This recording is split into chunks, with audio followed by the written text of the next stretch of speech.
Hello दोस्तों, नमस्कार, प्रणाम। कैसे आप लोग? आई होप आप लोग अच्छे होंगे और अपनी पढ़ाई में पूरे तरीके से व्यस्त होंगे। तो आज 11th क्लास का फर्स्ट चैप्टर क्या है? Cell the unit of life, कोशिका जीवन की इकाई। ये 11th का फर्स्ट चैप्टर है, ठीक है। और इसके बारे में आप लोग को आज बताने जा रहे हैं। तो चलिए शुरू करते हैं। सेल क्या है? सबसे पहली बात आप सोचिए, इमेजिन कीजिए कि पूरे धरती पे जो है कितने प्रकार के जीव, अनेक कितने प्रकार के जीव पाए जाते हैं? आंसर इज इनफाइनाइट, अनंत प्रकार के, है कि नहीं? उसमें कोई होता है एक कोशिकीय, कोई होता है बहुकोशिकीय। यानी कि हम लोग कौन कैसे प्रकार के आएंगे बताइए? हम लोग आएंगे बहुकोशिकीय में, जिसका शरीर बहुत सारे कोशिकाओं से, मल्टीपल सेलुलर यानी कि बहुत सारे कोशिकाओं से बना होता है। और बैक्टीरिया हो गया, जैसे कि माइकोप्लाज्मा, प्रोटिस्टा, उसमें है ना, सब ये कोशिकीय यूकेरियोट्स आए हैं, प्रोटिस्टा में रखा गया है। तो उसमें क्या आते हैं? एक कोशिकीय जीव आते हैं। और हम लोग एनिमल या बहुकोशिकीय हो गया, है कि नहीं? उसमें बैक्टीरिया हो गया, माइकोप्लाज्मा, ये सब एक कोशिकीय हो गया। तो इसमें पहला चीज़ है कि एक कोशिकीय और बहुकोशिकीय जीव क्या है कि नहीं? तो एक कोशिकीय सिंपल सा भाषा हो, परिभाषा होगा, जो एक वन सेलुलर से बना होगा उसे एक कोशिकीय कहेंगे। और जो मल्टीपल सेलुलर से मतलब बना उसे क्या कहेंगे? बहुकोशिकीय कहेंगे। सिंपल सी बात है। चलिए इसके बाद शुरू करते हैं, सेल क्या होता है। तो सेल सेल एक ऐसी यूनिट, इकाई है जिससे आदमी का निर्माण होता है। अब बताइए, कोई भी एगो कोशिका होगा, उसमें क्या होगा? विभाजन होगा, सुस्त्री समसूत्री हुआ, तब ना विकास हुआ हम लोग का, है कि नहीं? सबसे बड़ी बात है, तो सेल है क्या? सेल क्या है? तो सेल जीवन की जीवन की संरचनात्मक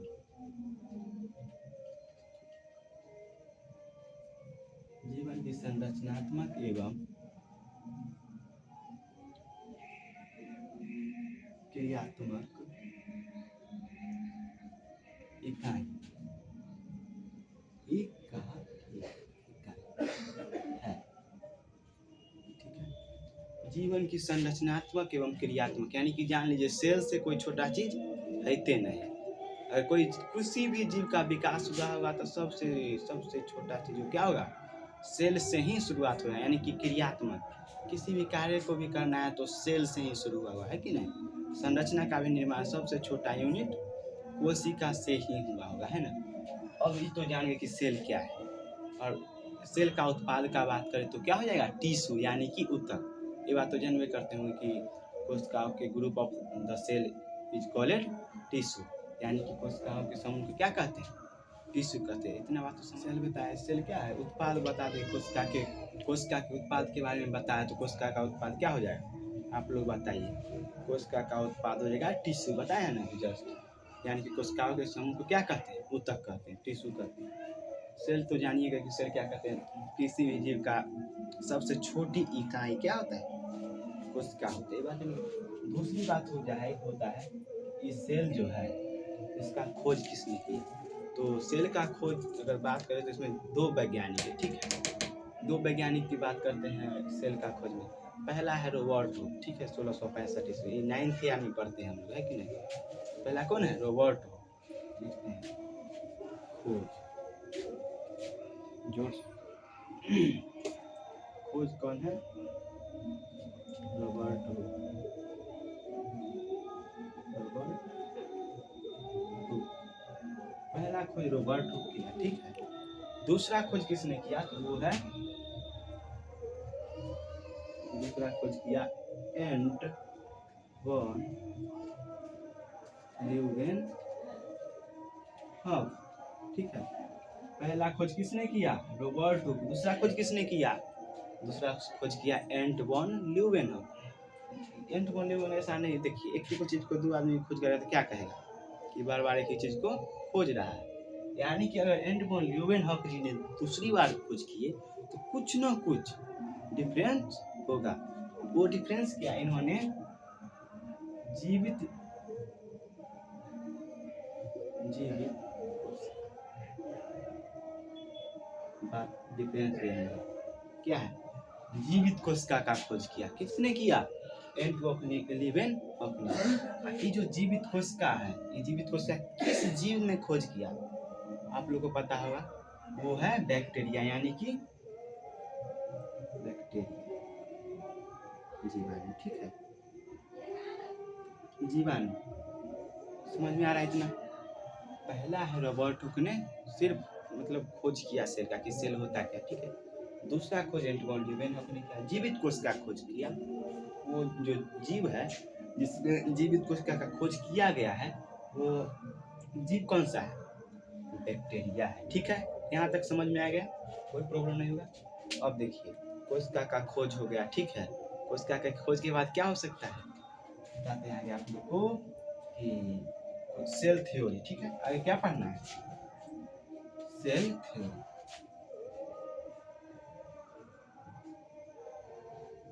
यानी कि कोशिका सिद्धांत। कोशिका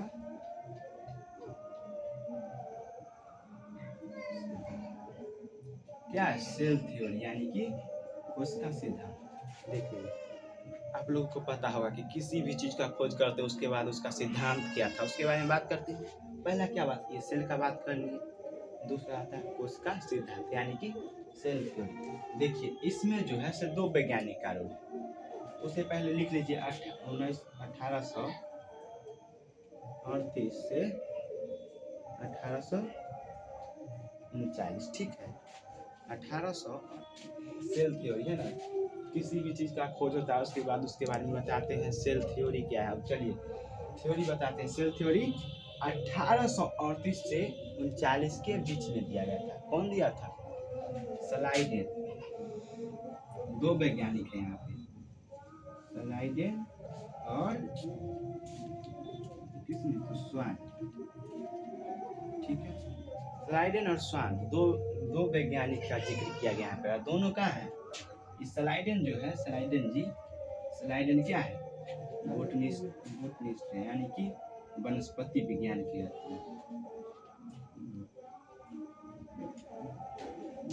बोटनिस्ट है। ठीक है, और ये क्या है, जूलॉजिस्ट है, जूलॉजिस्ट। ठीक है, बताइए स्लाइडेन क्या है, वनस्पतिज्ञ है। क्या है, वनस्पतिज्ञ। और स्वान क्या है, जूलॉजिस्ट, यानी कि क्या होगा, जूलॉजिस्ट हिंदी में क्या होगा, वही जंतु, यानी कि जंतु के बारे में जिसमें अध्ययन होता है उसे कहते हैं जूलॉजी, यानी कि जूलॉजिस्ट है। ठीक है, बोटनिस्ट और जूलॉजिस्ट। बताइए स्लाइडेन क्या है, बोटनिस्ट है, स्वान क्या है, जूलॉजिस्ट है। ठीक है, और इन्होंने 1838 से 39 के बीच में सेल थ्योरी का सिद्धांत दिया। सेल थ्योरी के हिसाब से क्या बताया गया है, देखिए, ये बोटनिस्ट है, इन्होंने क्या बताया, इन्होंने बताया कि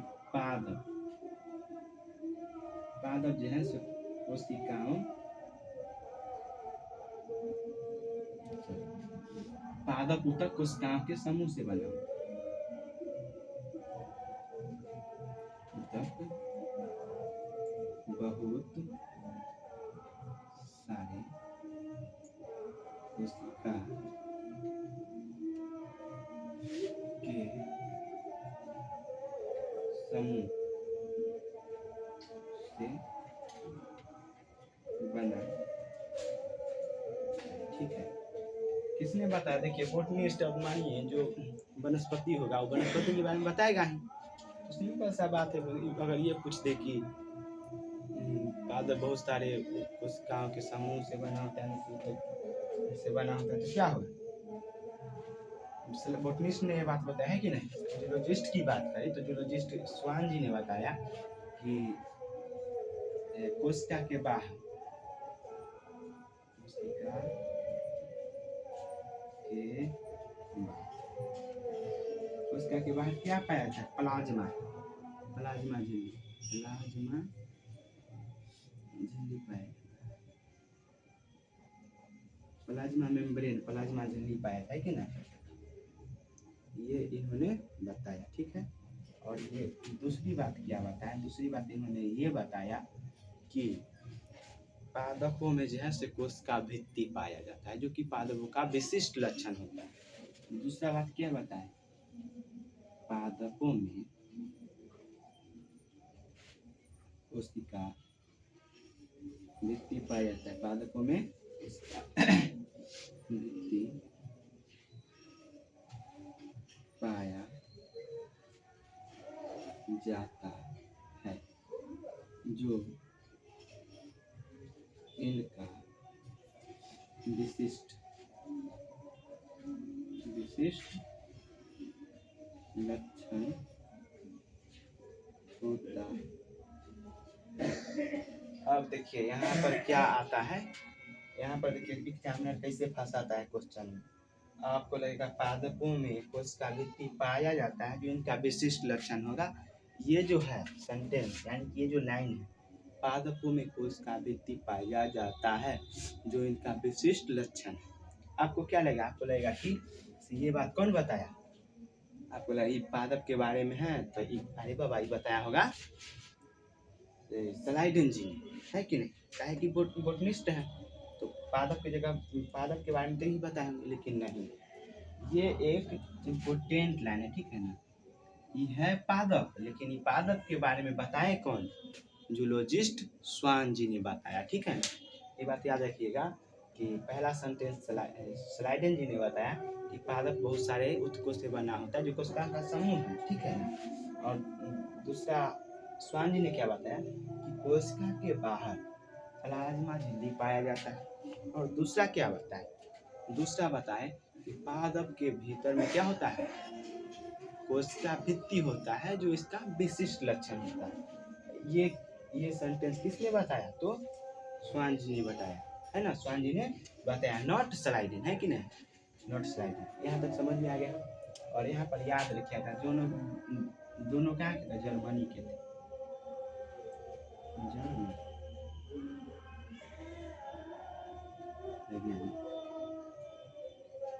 पहलू का एनसीईआरटी है ना, इसमें थोड़ा सा पहलू का में गड़बड़ है, लेकिन नया एनसीईआरटी जो आया उसमें सही बताया गया है कि दोनों कहाँ के हैं? जर्मन के, ठीक है? यहाँ तक समझ में आ गया है। चलिए आप लोग स्क्रीनशॉट कर लीजिए, है ना?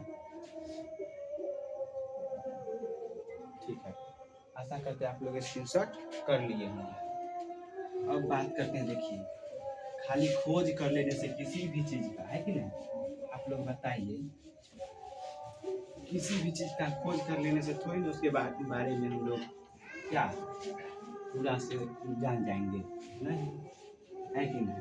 किसी का खोज किए तो उसके बारे में क्या बताना होगा कि उसका उत्पत्ति कैसे हुआ, है कि नहीं? उसका उत्पत्ति कैसे हुआ, ये चीज जो है स्लाइडेन और स्वान जी ने नहीं बता पाए, है कि नहीं? रूपांतरण, यानी कि देखिए कोई है ना पुराना चीज को मॉडिफाई करके नया चीज बनाता है कि नहीं? पुराना चीज को मॉडिफाई करके नया चीज बनाते हैं। उसी तरह से कोशिका सिद्धांत का जो है मॉडिफाइड, यानी कि रूपांतरण किसने किया? वो किए थे रुडोल्फ विर्चो। और कहते हैं कोशिका सिद्धांत के रूपांतरण, ठीक है? कोशिका सिद्धांत के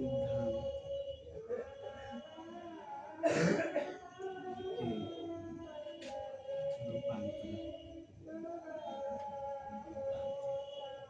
देखिए कोशिका सिद्धांत के रूपांतरण, देखिए स्लाइडेन और स्वान जी यही तक रह गए तक का कि मतलब कोशिका में क्या है, कैसे उत्पत्ति हुआ, है कि नहीं? ये नहीं बता पाए कि उत्पत्ति कैसे हुआ। वो सिर्फ इतना ही बता पाए कि बोटनिस्ट जी जो है उतना ही बता पाए कि पादप कोशिका बहुत सारे कोशिका के समूह ऊतक से मिलकर बनते हैं, कि इतना ही बताया स्लाइडेन जी। स्वान जी ने बताया कि कोशिका के बाहर क्या पाया जाता है? प्लाज्मा झिल्ली पाया जाता है कि नहीं? दूसरा सेंटेंस बताए कि पादप के अंदर कोशिका भित्ति पाया जाता है, जो इनका विशिष्ट लक्षण है। इतना ही तक रह गए, ये नहीं बता पाए कि आखिरकार कोशिका कहाँ से पैदा हुआ, है कि नहीं? कोशिका की उत्पत्ति कैसे हुई, है कि नहीं? ये बात तो नहीं बता पाए, यानी कि रूपांतरण की जरूरत पड़ी, है कि नहीं? मॉडिफाई करने की तो जरूरत पड़ेगी। तो दूसरा वैज्ञानिक आए कोशिका सिद्धांत के रूपांतरण, यानी कि रूपांतरण कौन किए? तो वो किए रुडोल्फ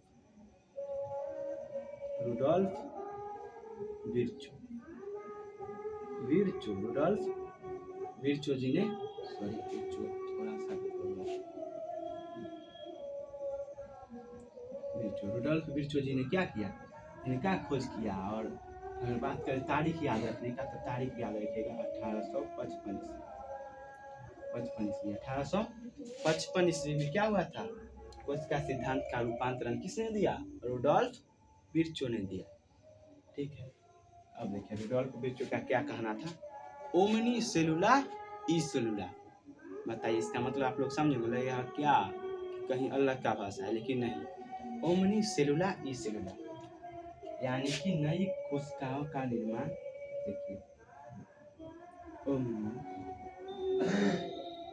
सेलुला सेलुला ई सेलुला। आए रुडोल्फ विर्चो जी या सब तक कहने लगे ओमनी सेलुला ई सेलुला, ओमनी सेलुला ई सेलुला, है कि नहीं? सब तरह माला जप रहे हैं कि ओमनी सेलुला ई सेलुला। अब कोई देख रहा है कहा अरे बाप रे, ये क्या बोला है ओमनी सेलुला ई सेलुला, कि हम नया खोज कर दिए। क्या खोज किए जी? अनेक वैज्ञानिक थे, बोले बताइए क्या खोज की? सॉरी ओमनी सेलुला, क्या खोज किए जी बताइए? ओमनी सेलुला ई सेलुला जप रहे हैं, तो बोला कि आप लोग तो इतना ही ना बताए कि प्लांट में कोशिका भित्ति पाया जाता है जो इसका विशिष्ट लक्षण है, और पादप कोशिका बहुत सारी कोशिकाओं से मिलकर बना, इतना ही तक रहे। लेकिन हम नया खोज किए। तो क्या खोज किए?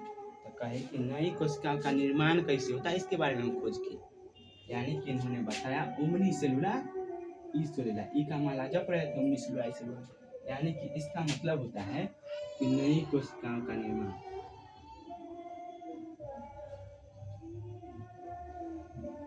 नई कोशिका, नई कोशिकाओं का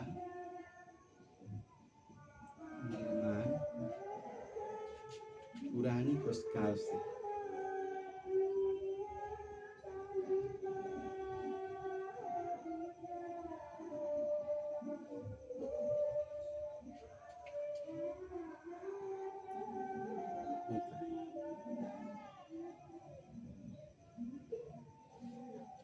नई कोशिकाओं का निर्माण किससे होता है? पुरानी कोशिकाओं से होता है, इन्होंने बताया। ठीक है, कोशिका सिद्धांत के रूपांतरण में।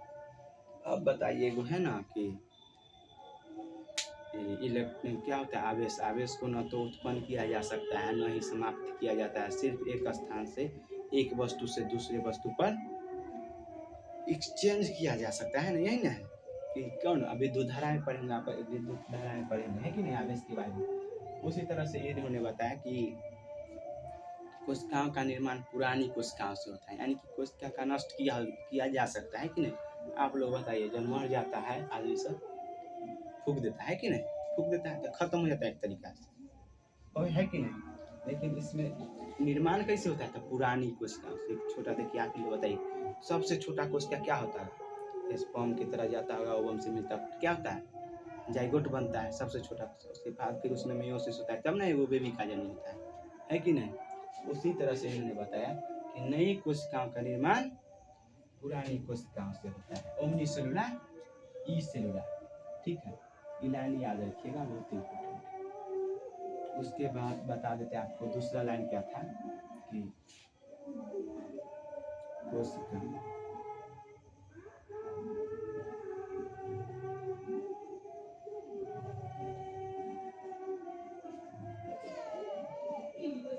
सजीवों की विशिष्ट लक्षण है। उसका सजीवों का क्या है? विशिष्ट गुण है, या फिर सर यहाँ पे गुण रहेगा, गुण होगा, विशिष्ट गुण है। यहाँ तक समझ में आ गया कोशिका सिद्धांत क्या है?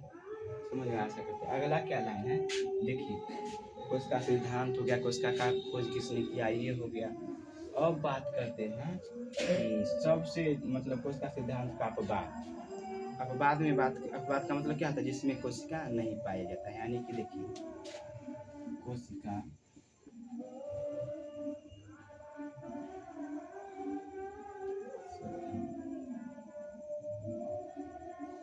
के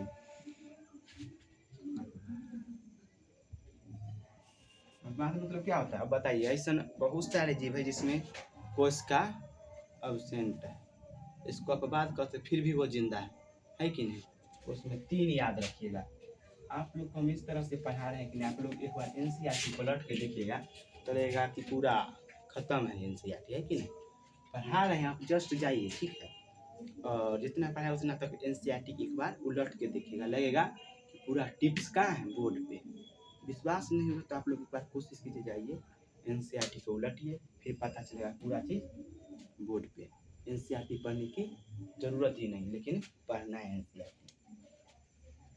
क्या है कोश का सिद्धांत के बाद 3 गो के बाद याद रखना है, वायरस, वायरस और प्रियंस, ठीक है। वायरस, वायरस, प्रियंस, ये तीनों क्या है, ये तीनों ऐसा लिविंग है जिसके अंदर सेल अब्सेंट है, ठीक है।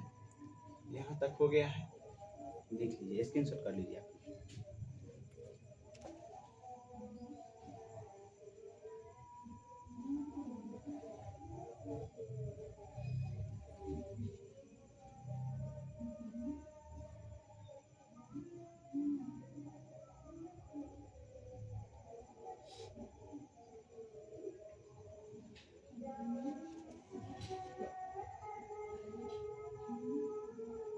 ठीक है, ये तो बताइए दिए, और इसी का याद रखिएगा। और सॉरी, इसका भी एक और याद रखिएगा, वो ये है कि संरचनात्मक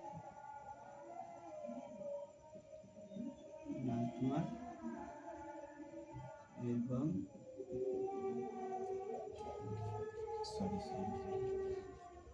देखिए उसका सिद्धांत के रूपांतरण आप क्या कीजिएगा, वो पहले का नहीं लिखवाए थे, उसका क्या था, कोशिका का खोज हो गया था, कोशिका सिद्धांत, सेल थ्योरी, सेल थ्योरी में ही लिख लीजिएगा कि कोशिका जो है सजीवों का विशिष्ट लक्षण है, और क्या है कोशिका का मतलब कोशिका जीवन की संरचनात्मक एवं क्रियात्मक है, ठीक है।